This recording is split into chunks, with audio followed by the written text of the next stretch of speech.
All right, everybody, we got some changes that we've made to the Jukebook site. We've added a section in now for venues, not just for artists. So venues, you'll be able to create a listing for your venue, and then artists and performers inside Jukebooks will be able to contact you directly through the app.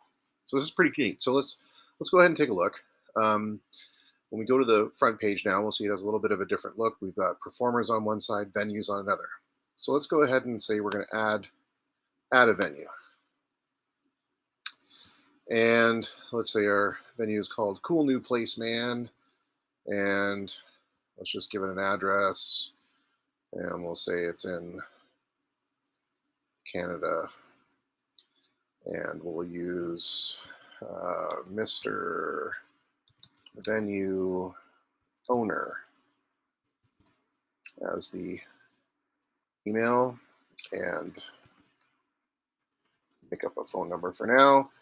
And we'll just use my email so that you can see the process as the email comes in.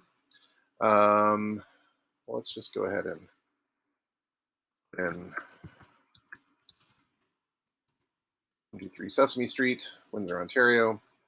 I prefer to be contacted by email. That's so the venue can determine how they prefer to be contacted. Let's say both email and phone number. We prefer to have live bands and solos and duos. We don't do open mic. We don't do karaoke, let's say. We do have an in-house sound system. We do have an in-house sound engineer. We don't have any lighting. We don't have a lighting operator. And let's say we have entertainment on Fridays and Saturdays. Then we're going to go submit the venue listing. And we'll see that it will have emailed you some instructions. So here we go, your Jukebooks venue listing. We'll click on that. It says, thanks for listing in Jukebooks. It helps discover new places to perform. It gives us a venue code, which you're going to need later if you ever want to make changes to your listing. And then below there's a link to activate it. So we'll go ahead and click that link to activate it. And we'll see, great, it's now listed within Jukebooks. It's going to give us our venue code again in here, just so you can write it down. And then it's going to send us another email on what to do to keep it current. So let's go back to our email, and we'll see there's a new thing here, how to update your Jukebooks venue listing. It gives us the link, and we can go and update it. So let's go ahead and do that. Let's just click on that. And it's going to ask for our venue code. We put in our venue code. We retrieve the listing. And there's all of our information. And let's say, oh, you know what? I forgot that we do want to have open mic night. So we'll put down open mic night. And we'll update that information. And now our venue has been submitted. It's all up to date. So let's see what it looks like now. I'm going to go ahead and delete this email. Let's see what it looks like from the performer side. So we're going to go ahead and we're going to log in as my band, let's say. Now, we've made one change in here too for the profile. So you guys want to double check on your profiles. But if I go into the profile, we now have a performer name and then a real name or a contact name. Because sometimes, you know, you want to say, my name's Joe Blow. I'm writing on behalf of my band. So make sure that you do separate those two things. And I'll show you why in a second. So if we go to venues, we should see Cool New Place Man. Look at there. There's our venue listing. There's our address, our city, our province, the country, our contact person, a link to send them email, which I'll show you in a second, their phone number. They don't have any Facebook info. They have entertainment on Fridays and Saturdays. They prefer hosting live bands, solo, duo, open mic, and venue can provide a PA and a PA operator, and that we prefer contact via email or phone. It's very important. You don't want to bug these people in ways that they don't want to be contacted. So what you can do actually right from within Jukebooks is you can contact the venue here. So we're just going to click on send them mail. And it's going to say you can send messages in two ways. This is pretty cool. One is you can send a generic performance inquiry. So what this does, it says selecting this option will send Mr. Venue Owner a template message introducing yourself, ask about setting open dates, etc.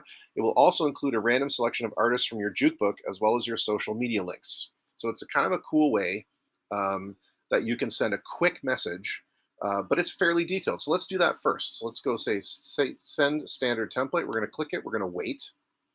And it's going to say the email has been sent. We sent the following email template to Mr. Venue Owner. It's going to ding with me because I'm the email on that particular venue. But this is the body of the email. Dear Mr. Venue Owner, I'm writing on behalf of J Sharp Major from Windsor, Canada. I'm contacting you via your listing in Jukebooks because I'm interested in performing at Cool New Place Man. Please reply to me at my email. If you're interested in beginning discussions on how we can work together, I'd be happy to pass along any open dates for you to look over or answer any questions you may have. I perform songs from a variety of artists such as ZZ Top, Police, Elton John, Steve Miller Band, blah, blah, blah. You can find more about me on my social media links, and there are our social media links. Thank you for your time and consideration, blah, blah, blah, blah, blah. And if we look here, we'll see that an email has been sent to the venue owner. This is, again, me acting as the venue owner. It says performance inquiry from Jukebooks, and there is all of our information. It's got all of our links in there, so on and so forth. So that's one way of sending a very quick email. But let's look at this one. Let's say we're going to send them an email.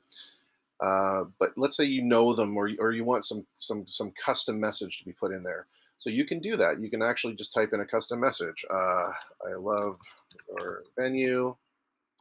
You take exceptional care of the fans. And again, we can choose now whether we want to attach a random selection of the song list. Maybe we don't. And I'm going to go ahead and insert my social media link. So now I'm going to submit this message. Again, we're going to wait, and it's going to send them another email. And this is now what it says. Here, I'm writing on behalf of J Sharp Major. I'm contacting you via your listing in Jukebooks. Now it's got my custom message in here, and then my social media links. Thank you for your time and consideration. So it's just a very politely worded, and here it is in the email, a very politely worded inquiry. It's very fast. It's done right from the site. You don't have to leave. You don't have to go to your email client. So it's really, really super quick, I think. Anyway, well, now let's do this. Let's log off. Let's say I'm a venue, and I don't want my listing to appear right now. Maybe I'm shut down for repairs or renovations or whatever. Let's go and update my venue, and I'm going to put my code in again that I have. And all we have to do this is just say under the bottom, listing status, active or visible, or inactive or hidden. So if I update this venue, okay, it's going to make that change, and then it's going to send me back. And if I go and log in now and go back to our venues list, we'll see that Cool New Place isn't there. Now, all their information is still there, and all they have to do is reactivate their link. And so I'll show you how that goes again. So we're going to log off, and I'm now the venue coming, and I'm going to say, oh, renovations are over. I'm going to update this listing. Let's go ahead and retrieve it. And we are now active again. Update that venue. It's going to say it's successful. And in a few seconds, it'll return us. And we can now go and log in as our user. And we'll see under venues, Cool New Place is there and ready to accept inquiries again. So I hope people will use this. I hope that we get some venues that sign up for it. We have a few, as you can see, we have a few in there already. But I just think it's a really cool way that we could kind of consolidate all that information into one place rather than trying to hunt through different methodologies or pass books around or stuff like that. Anyway, let me know what you guys think. Hope you enjoy it as much as I enjoyed making it for you.